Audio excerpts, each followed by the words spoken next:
session is Efficient Supply Chain Solution to Enhance Market Connectivity. Food security is the foundation of national security. And this powerful reminder sets the stage for our topic, which is efficient supply chain solution that's going to enhance the market connectivity. So, with that, good afternoon to everyone. I am Riya Chatterjee, Investment Analyst at Catalyst. And with us, we have the experienced and esteemed panelists, and I'm glad to have them with me here right now. And with their experience, let's deep dive into our first session and the first round of questions, which is mainly to discuss the bottlenecks of the supply chain. So, Anar, let's start with you. In the context of the global food security, what role does supply chain efficiency play in connecting producers to the market? Over to you. Thank you for asking such a great question. I think the efficiency is not just a speed. If we look at the percent people published by the FAO on the United Nations, it's highlighted a very important point, a very sensitive point, that about 14% of food is lost between harvest and retail, just because of the poor logistics and the lack of modern storage infrastructure. So if we can make supply chain more predictable, transparent, then we can come up with cutting waste, lower down the cost, and most importantly, giving the farmers better access to the markets, to the new markets. That resilience is what directly, I think, strengthens the food security in today's world. Thank you, Anna. That's a great perspective. Anand, coming to you next. So, Arya.ag operates at a scale across India's origin grain supply chain. So, from your perspective, what are the most critical inefficiencies, or we can say bottleneck, that still hinders the farmers from effectively connecting to the market? So, hi, good afternoon everyone. Thanks for providing this opportunity. So, Riya, India has a unique landscape, I think, which most of the Western or the European countries don't have. We have huge fragmented land base, and we have a huge population which is very price sensitive. So, I think the challenge for the farmers, the huge bottleneck is the transparency. Though there's been a lot of literature which has been written about the Indian supply chains being highly inefficient and all, I personally disagree while we're working in the sector. What we know is they are efficient in the context in which they operate. You cannot compare Indian supply chains to that of the Western countries because of the land holding and all. And the villain which has been already, I would say the middleman whom we always attribute as the villain is actually not a villain in the Indian ecosystem. These guys are facilitators, these guys are aggregators. The only thing which lacks to a farmer is today in the Indian system is the freedom of choice on two fronts, when to sell and whom to sell. So that's what we're trying to address through our platform, by providing them storage services and layered with finance, which helps the farmer to store and sell when the price is efficient. That's giving them a freedom of choice when to sell. Then through our platform, where we have connected a lot of buyers and suppliers, I provide them freedom to whom to sell. So he's not restricted, or she's not restricted to whom to sell, to those regular agents which they work with. So these are the two challenges which we're trying to address. We believe are the core problems. Thank you. That was a great perspective. Dr. Sami, let's now bring in the buyer's lens. So, where do large buyers unintentionally create bottlenecks, especially for the SME suppliers, and what's the first fix that you think you would prioritize? Actually, for large buyers, it's really optimizing the whole inventory management. For them, smaller players would not fit the bill in a way. It's much more difficult for them to be able to capture these smaller ones because they are used to certain systems.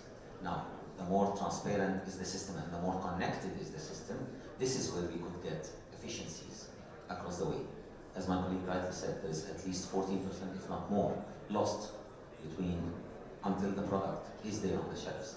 So this, to enable really the smaller players to play is quite difficult, because basically what's happening today in the region, the larger ones are becoming larger, the smaller ones or the new ones with the new innovative ideas will strive and survive and grow if they are able to scale and bring in something new to the table, and whoever is in the middle will be squeezed out, unfortunately. That's very well put up. Transparency is very important, as Dr. Sami said. Okay, now moving on to Atul. What last mile disconnect most often prevent GCC farmers from consistently supplying hotels and F&B chains? Thank you, and good afternoon, everybody. First of all, let me just address a point which was talked about earlier regarding loss of food or food wastage in transportation. So our business model is actually very simple. Keep the source of production and the consumption closest to each other, so the food doesn't really have to travel. And we also have a model of just-in-time inventory, because we don't store anything. We are not traders, we are a capitalist. Now, coming to your point regarding the local supply here in the UAE, I think the most difficult challenge we have over here is the weather. So in 3 months or 4 months in a year, we all know, open farms or traditional farms or even greenhouses fail miserably.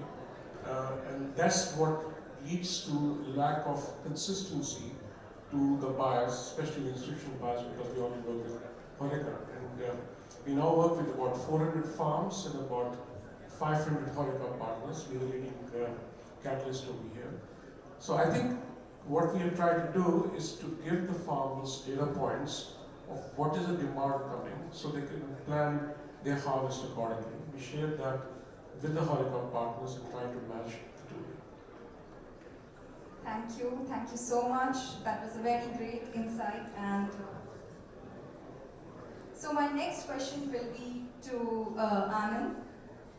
As demand for traceable local produce rises, what bold steps should farm and buyers take together to ensure GCC's farm to fork ecosystem become fully reliable and scalable?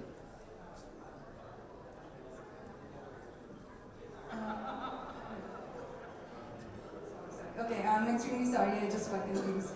So with this, we have already got a very better clarity on the bottlenecks, and let's now deep dive into the solutions. So I will start with Anar. So, what practical steps can stakeholders take today to improve supply chain connectivity in emerging markets? I would highlight 3 points. Actually, we can call it quick wins.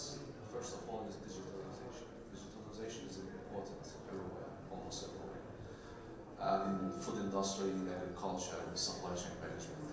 Because what digitalization gives us is data. If you have data, you make a better decision. What you measure, you can manage. If you don't measure anything, you can manage. So, even simple tracking systems that is applicable in agriculture and the food industry, according to the report recently published by the World Bank, can help to reduce the delay up to 20-25%. So that's a big number. Secondly is investment in the infrastructure, mainly the transportation. According to the same report by the World Bank, 10% of the improvement in transport can boost trade by 6% or more during a year. A third point is regional partnerships to ease cross-border trade.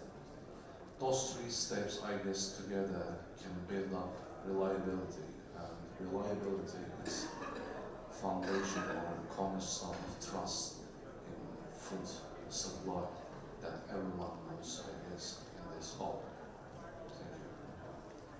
Thank you. Thank you, Anar. As Anar has quoted correctly, that reliability is the foundation. So now moving on to Anand. Post-harvest losses remain a major challenge to food security. How can integrated solutions combining storage, credit, and digital commerce reduces these losses? See, first of all, while I attend a lot of forums, especially on the Indian context, I can comment upon. I see a lot of literature written on the post-harvest losses are 15 to 20%. I guess you may have to go back to the drawing board to assess what the actual losses are. Sometimes these researches may be outdated considering the pace at which the infrastructure has grown. So numbers on the, especially on the food grain side may be lower, if not 20-30%, but maybe 5-7% is what the industry we estimate. Storage, scientific storage, prevents a lot of food losses which are there, income present to the farm gate. So while at Arya we adopt a lot of scientific storage practices which helps us to preserve the material. The arrangement of finance helps the farmers to sell at a later date when the prices appreciate, and that's how you can plan the demand. The storage will help you along with the finance to store it for a longer period of time, make the stocks available when they are needed. The layering of commerce helps the farmers to have a production which is a demand. Like today, based on the data which is available, Anar was also mentioning that data is so critical that once you know what is the consumption pattern, you can plan your production and storage accordingly. So that's how you start with this all three layering. So storage will be critical in terms of preserving the commodity, and finance will help the people, especially the farmers, to store it for a larger period than they have normally would. Thank you so much. That was a very great perspective. Now moving on to Atul. What procurement and quality assurance practices give hotels confidence to commit to local produce at scale without risking menu consistency? I think it's a great question. I think the answer is very simple. It's called consistency. Because once the chef has a certain dish based on local produce, it's very difficult for him to change it if there's no consistency coming from the farms. So I think that's the hallmark. Quality, of course, you can address in many ways, and because of the model we only deal with perishables or fresh produce. But I think if we can assure that consistency and quality both are combined effectively, it solves our problems. Thank you so much, Atul. As Atul has quoted consistency, so we definitely believe consistency is the key. Now moving on to Dr. Sami. So if you had just 90 days to cut the FMCG supply chain waste by maybe 5 to 10% with 2 or 3 actions, so what do you think you're going to focus more on? It's a great question, and the first thing I do is I leverage advanced technology.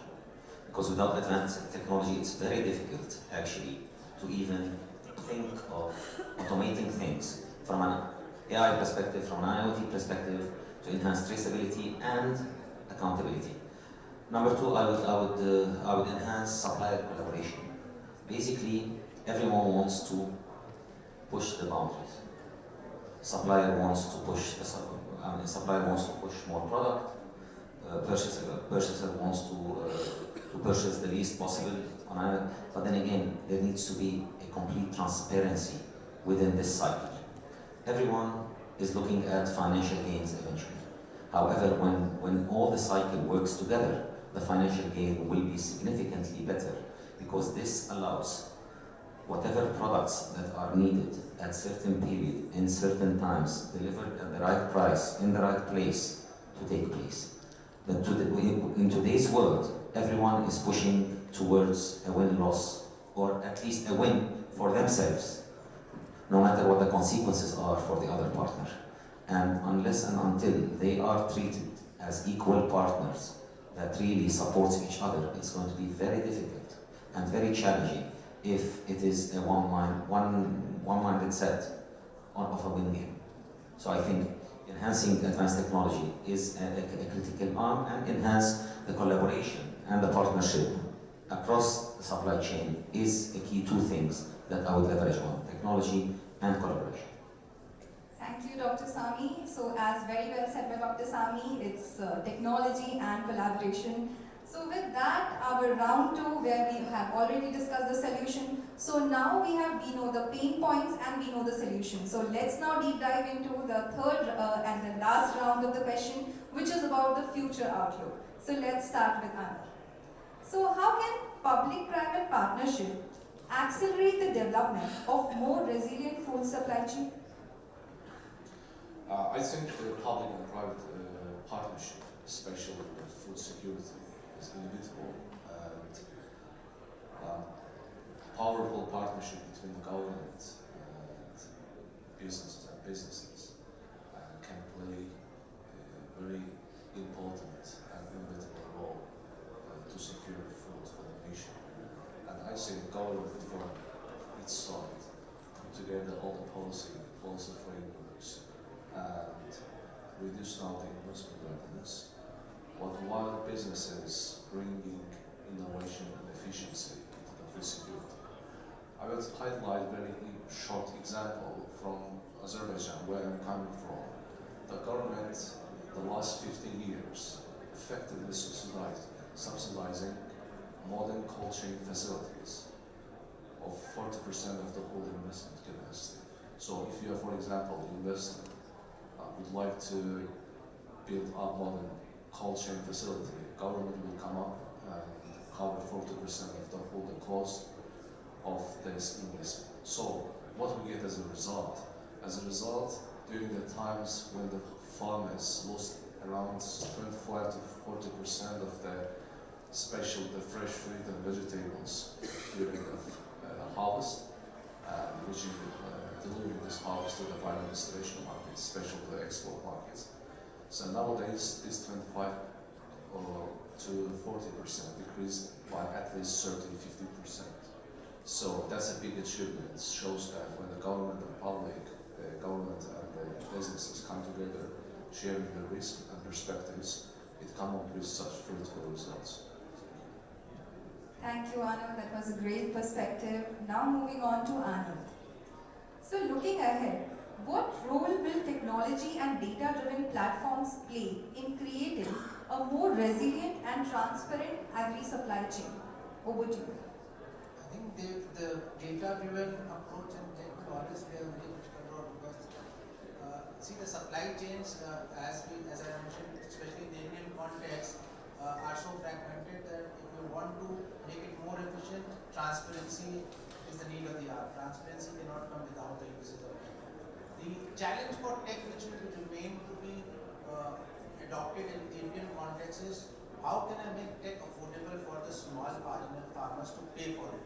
And I guess that's a challenge all across the globe where people look at making good tech, but techs are not being successful because they are not affordable to the small and the marginal farmer. Then again it rolls back to those subsidies and subvention schemes by the government. So the challenge is how do I make those data-driven approach and tech more affordable for the farmer, and that's the need of the hour.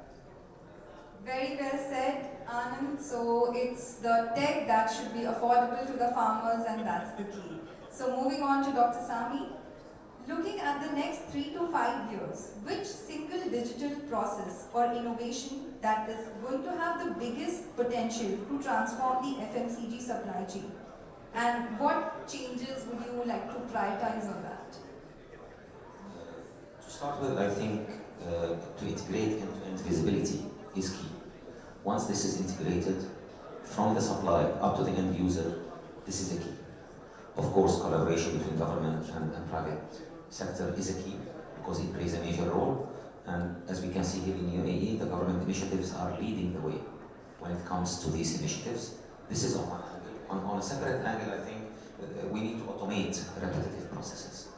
The more we use the technology, as my colleague rightly said, it is all about integrating the right processes. Today, but once we have the right mix of what is really the correct and or close to reality forecast, rather than trying to push the boundaries from all angles, the better it will become in a very transparent way on a win-win platform between all partners. And I think this is what I would like to see in the coming near future, because without this, lots of companies in the middle would become obsolete eventually. Thank Thank you, Dr. Sami. That's very right. We need to integrate and automate. That's going to bring the change. Now moving on to our next question to Atul. As demand for traceable, local produce is rising, what bold steps farmers and buyers should take together to ensure GCC farm to fork ecosystem become more reliable and we can say like fully reliable? Over to you. I think the responsibility is more on the consumption side than on the farm side. Take for instance the HoReCa. It's important to do the right storytelling because, for instance, we've been trying to push for a long time something called HPX, which is a norm in Europe. Here it's still not there, but it's getting slow beginning, but at least getting some beginning. And our use case is very simple. Tell the consumer the story that this is a responsibly sourced egg. Even if you pay a little bit more for it, you will pay for it. So I think they have to look beyond just seeing, how can we control the food cost. And I think one very important aspect of it is that all that we do in sustainability can also be monetized. So the carbon emissions and the carbon footprint, for instance, we are able to measure and relate to them and pass on to them. We are not moving to the next stage of how they can monetize it through carbon trading or whatever processes they can use. Thank you so much. So before wrapping up, we have one last question and it's an open question, anyone can answer. So the question is, what is one bottleneck that we haven't discussed but you think it's very critical and that needs to be addressed anyways? I can say from UAE perspective, no dumping should be allowed over here because if we really want our farms to get their share, it's about time we make it a little bit more insular. And there are neighboring countries in GCC who are already doing the practice. We do recognize that UAE practices and takes pride, and very rightfully so, to be a free economy, as a laissez-faire trade. But at the same time, if we really want the farms to thrive and come over here, I think it's about time we give them a little more importance than what we do to imports as well. Adding to this, I think it's demand accuracy. Demand accuracy plays a major role in defining where you get your supply from, at what cost, and what is the best supply chain towards that in an open economy. Thank you so much, Dr. Sami. Thank you, everyone. Thank you. So now we have discussed the bottlenecks, we know the pain points, we also discussed the solution and the future outlook. Now, your turn. Let's take some questions, maybe one or two.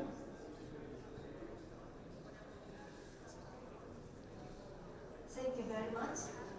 My name is Anar, and I have been a longer period to be a scientist and also leading the projects in Sub-Saharan Africa for food security and nutrition security. So we have also supply chain solution, market connectivity, etc. because we are dealing with people. So in this case, efficiency supply chain solution to enhance market connectivity. What I have been missing here, that we need to look at the adding value, because some crops is very easy to rot, become it's not used anymore, and then really a kind of polluted our environments. So in this case, probably what we need to find out what crop is there, how we make the change, value addition that's easy to absorb by consumers, easy to improve the income of smallholders, small farmers, small people. Then also, I remember when I was working in Indonesia, my second president, Suharto, I was working as a Minister of Agriculture by the time, we would like to make focus in local markets. Don't think about how to export. Why is that? This focus in local markets can reach many people, improve also the nutrition. So this type of thing, maybe everybody has already thought about that, and probably this is also can be contributed in this meeting. Thank you very much. Thank you so much. I think your point is very valid. The main challenge as it stands today, we live in a world where commodity prices globally are going up, inflation is going up, and consumer doesn't want to pay for it. So basically, this raises a serious concern of how we could cap this and make sure that we cut any wastage across the way to make sure that consumers get the right products at the right prices with the amounts they want. Adding to your point on the health and nutrition, this is absolutely correct because the whole global trend is having a major shift from an organic to a plant-based to a different types. However, these gradually needs to be integrated within a more advanced supply chain, I would say, and a more advanced supply and demand perspective, especially led by the fresh new generations. So, Doctor, just to give you comfort, there are a lot of initiatives we already do over here, for instance, to things like freeze dry, for instance. So we now harvest strawberries as well in UAE. So the B grade of the seeded strawberries are being frozen dry and then being passed on as snacks. And the whole campaign is starting actually in collaboration with People of Determination, because they are very much an integral part of our inclusion and our inclusivity, and they're doing a fantastic job. We call it Project Golden Hands. We are also recycling the coffee seeds, making coffee out of it actually, believe it or not, and it's finding great acceptance. And last but not the least is what we are doing, for instance, for mushrooms. So we take date seeds, we take coffee pods, all that we're giving back to the farms so they can reuse them. So many such initiatives are taking place already over here. But I don't agree with the point that the consumer does want to pay more. I think it's about consumer awareness and telling the right story. I mean, this is the age of social media, this is the age of storytelling. If you tell the Gen Z that what you are eating has a transparency, the whole food miles you're saving, the quality and the freshness and all that, they don't mind paying a little bit more. And at the end of the day, what are we talking about? A few films? Really? It doesn't make a difference. Thank you so much all the panelists. So it's clear that innovation, technology, collaboration, transparency, all these will be the key in building a very faster, fairer and a more resilient system that is going to connect the producers to the markets. So please join me in giving a huge round of applause to Anar, Anand, Dr. Sami and Atul and for sharing their expertise today. I'm Riya Chatterjee from Catalyst, and it's been a pleasure moderating this panel, and hope you all enjoy the show ahead. Thank you. Thank you.